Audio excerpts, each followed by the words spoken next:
Hey, I'm Akash. I'm the OR guru. Today I will be talking about linear programming, which is one of the largest subfields of operations research. I'm going to give you a simple example of when you would use linear programming to find the best solution to a problem.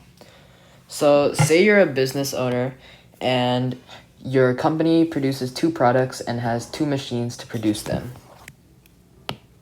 So, this is product 1, product 2, machine A, and then machine B. So product 1 takes 3 hours on machine A to be produced. It takes 2 hours on machine B.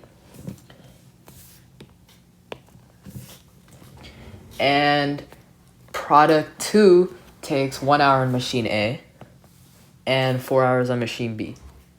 Say that for every unit sold for product 1, you get $20 in profit. And for product 2, for every unit sold, you get $30 in profit. And then in 1 month, you can only use 500 hours on machine A and 400 hours on machine B. So you would need to create a mathematical model like this.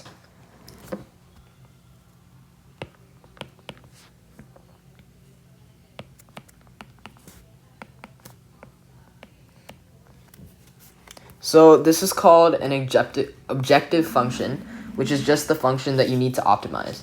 To optimize means to either maximize or minimize, and since this variable represents a profit, you want to maximize it.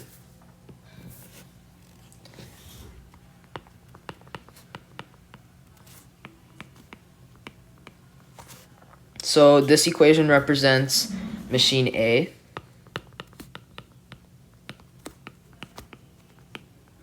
And this equation represents machine B.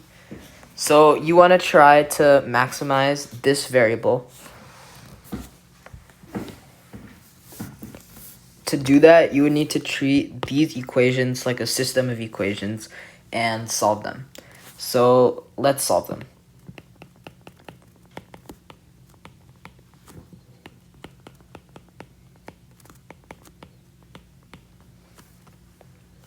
Okay, so if you know how to do algebra, you should get these solutions. So what this is telling you, if you plug these variables back into this equation, it would give you the highest number possible for z, while x and y still fall into these boundaries. So if you do z equals 20 times 160 plus 30 times 20, you would get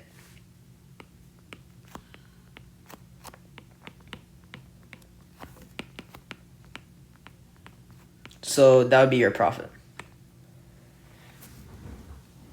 And this, this is your maximum profit because if you put in any other number for x and y, it either wouldn't satisfy these equations or it would be lower than $3,800 in profit. Remember, this would mean that you would have to produce 160 units of product 1 and 20 units of product 2 in order to get this $3,800 in profit. If you wanted to visualize this on the graph, you could draw it like this. So this equation would represent machine A. This equation would represent machine B. So the solution 160, 20 is right here. If you graph this problem, it would look something like this. It would be two-dimensional because there are two variables, x and y. However, the graphical method is only useful when there are two dimensions, which means two variables. If you increase the number of variables, then the graphical method isn't useful at all because there would be multiple dimensions to visualize. If there were multiple variables, solving it by hand would be incredibly difficult or even impossible because there might be fractions and negative numbers in your solutions.